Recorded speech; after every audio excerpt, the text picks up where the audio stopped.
Shalom bagi kita semua. Untuk membuka kita pada renungan pada hari ini, kita bersatu dalam doa.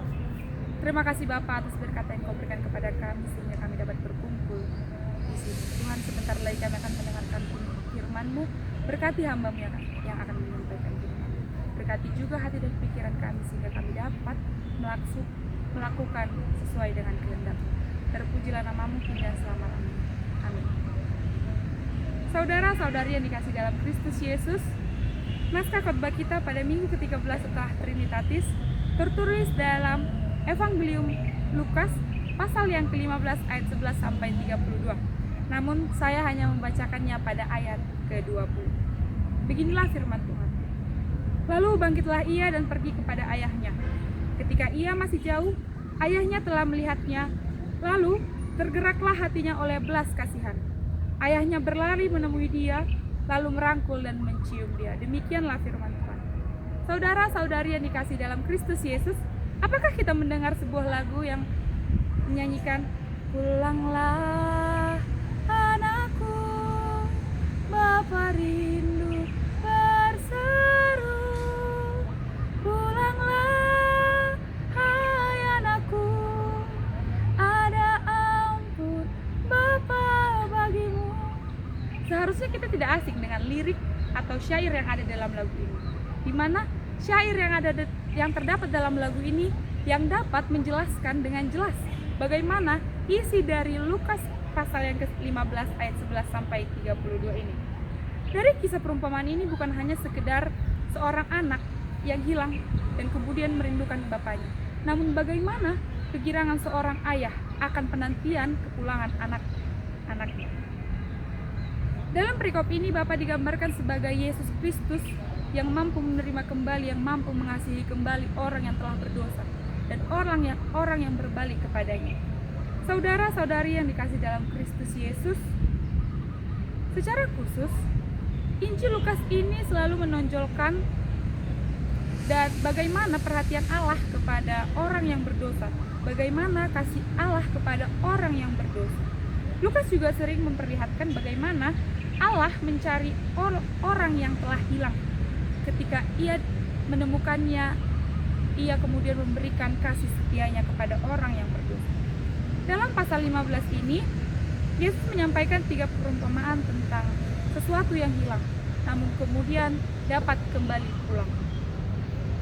Dalam pasal ini kita juga dapat mengetahui kepada siapa Yesus menceritakan ketiga perumpamaan ini, yaitu kepada para pemungut cukai dan orang-orang yang berdosa yang ingin mendengarkannya. Yesus juga menceritakan ini kepada orang-orang Farisi dan ahli Taurat yang tidak terima ketika Yesus menerima orang yang berdosa untuk makan bersamanya. Terdapat dalam Lukas 15 ayat 1 sampai ayat 2. Lukas 15 ayat 11 sampai 32 ini dapat kita menjadi dua bagian. Yang pertama pada ayat yang ke-11 sampai ayat 24, di mana pada bagian ini menjelaskan anak bungsu meminta hak warisannya kepada seorang bapak. Di mana pada zaman itu ketika seorang anak meminta hak warisan kepada ayahnya, hal ini dianggap sebagai penghinaan kepada seorang ayah, di mana seolah-olah mengatakan, "Aku lebih memilih hartamu daripada hadirmu." Hak warisan yang didapat oleh anak bungsu memang hanya sepertiga dari yang ada. Namun, anak bungsu juga tidak dapat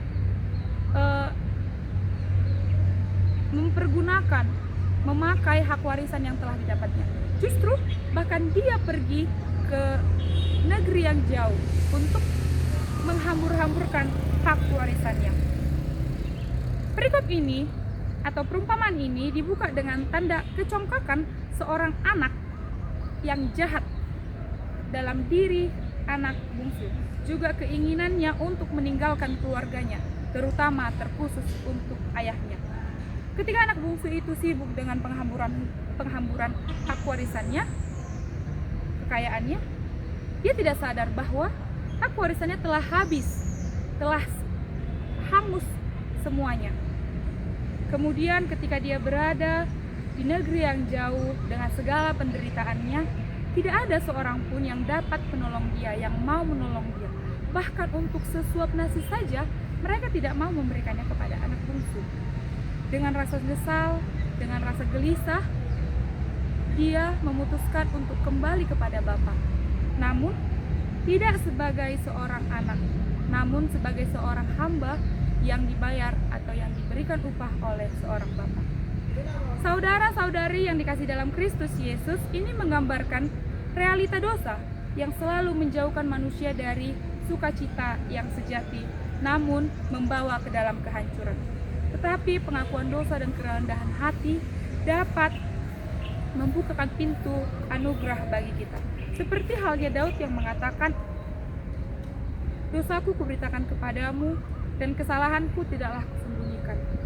Aku berkata, aku akan mengaku kepada Tuhan pelanggaran-pelanggaranku, dan Engkau mempunyai kesalahan, dan Engkau mengampuni kesalahan karena dosaku." Mazmur 32 ayat 5. Pada bagian kedua terdapat pada ayat yang ke-25 sampai 32, di mana pada bagian ini menceritakan keiri dengkian seorang anak suluk kepada adiknya si bungsu, di mana dia merasa bahwa selama ini akulah yang setia kepada Bapa. Namun, mengapa adikku yang dirayakan? Mengapa? Selalu bertanya-tanya dalam dirinya. Sikap anak sulung ini membenarkan bagaimana rasa kebanggaan hatinya, kebanggaan rohaninya dapat membutakan hati seseorang dari kasih anugerah. Anak sulung ini mewakili orang-orang yang merasa dirinya benar dan lupa bahwa mereka hidup juga dalam anugerah Allah. Saudara-saudari yang dikasihi dalam Kristus Yesus, pada bagian ini, namun terkhusus pada ayat 31, ayah menegaskan beberapa hal kepada anak sulung. Di mana yang pertama, ayah menegaskan bahwa anak sulung tidak perlu marah karena kepulangan adiknya tidaklah merugikannya. Dan hal yang kedua, ia seharusnya bersukacita atas kepulangan adiknya yang selamat dari kesengsaraan. Ayahnya juga berkata kepada si sulung, "Segala kepunyaanku adalah kepunyaanmu." Ia juga menegaskan bahwa semua berkat sudah tersedia bagi si sulung, dan kasih sayang Allah, kasih sayang seorang ayah tidak akan pernah hilang kepada si sulung. Melalui ini, Tuhan mengajarkan bahwa kita tidak perlu khawatir, kita tidak perlu ragu di mana ketika Yesus dapat menerima kembali orang yang berdosa. Namun justru kita seharusnya senang, kita seharusnya bangga untuk dapat menerima kembali orang yang berdosa. Saudara-saudari yang dikasihi dalam Kristus Yesus, sebagai refleksi kita dalam Lukas 15 ayat 11 sampai 32 ini adalah perumpamaan tentang bagaimana kesiapan Tuhan untuk menerima, mengampuni kembali orang yang telah berdosa. Masa lalu tidaklah menentukan bagaimana masa depan kita. Seburuk apapun dosa kita, jika ada penyesalan pertobatan dari dalam diri kita, Tuhan Yesus akan dapat memperbarui dalam hidup kita. Jika kita merasa kita telah berbuat dosa, beranilah untuk kembali kepada Bapa, karena Ialah yang dapat menerima, mengampuni, dan bahkan memberikan hidup yang baru bagi siapapun yang kembali kepadanya. Kiranya Tuhan Yesus memberkati. Amin. Kita berdoa. Terima kasih Tuhan, kami telah selesai mendengarkan firman-Mu. Berkati hati dan pikiran kami sehingga kami dapat melakukan sesuai dengan kehendak-Mu.